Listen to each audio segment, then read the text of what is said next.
As the sun rose over the ancient landscape, Shem stood at the edge of a vast clearing, his eyes focused on the task at hand. With unwavering precision, he grasped the sacred royal cubit, a measure of 20.4 inches, and began to mark out the colossal dimensions of the ark. 300 cubits long, 50 cubits wide, and 30 cubits high. The divine blueprint was taking shape.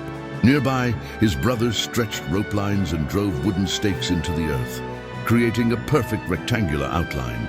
This foundation template would guide their monumental construction effort. As they worked, Ham's mind raced with calculations. How many cypress trees would they need? How much pitch to waterproof the massive vessel? He meticulously planned the timber cutting sequence, ensuring optimal wood-grain alignment for maximum strength. Japheth, ever the visionary, turned his attention to the interior. He sketched intricate designs for the animal compartments, envisioning a three-tiered system.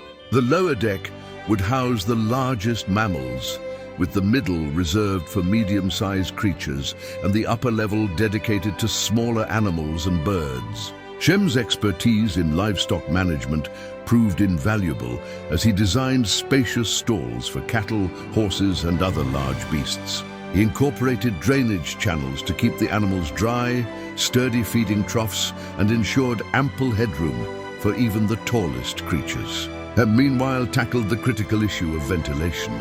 He devised a system centered around the 1-cubit roof opening, creating a network of cross-ventilation shafts that would circulate fresh air throughout the entire structure.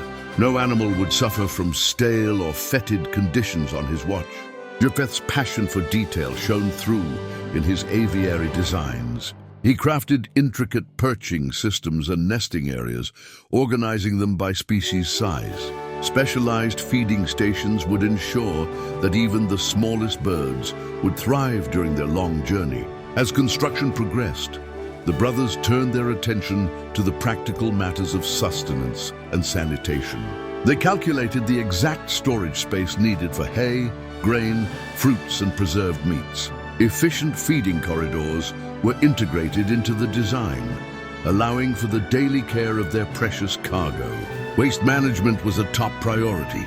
The brothers designed an elaborate system of drainage channels and waste removal chutes spanning all 3 decks. Nothing would be left to chance when it came to maintaining a clean and healthy environment.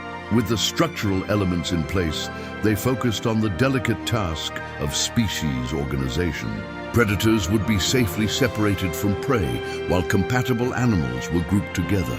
Careful consideration was given to the placement of breeding pairs, ensuring the continuation of each species. Throughout the entire process, quality control remained paramount. The brothers meticulously checked and double-checked every measurement against God's specifications. They understood the gravity of their task.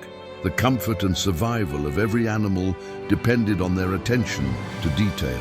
As weeks turned to months and months to years, the ark took shape. Every cubit, every beam, every compartment was a testament to their unwavering commitment to God's plan. Noah oversaw it all, his faith never wavering, his resolve never faltering. In the end, as the last nail was driven and the final coat of pitch applied, they stood back and marveled at their creation.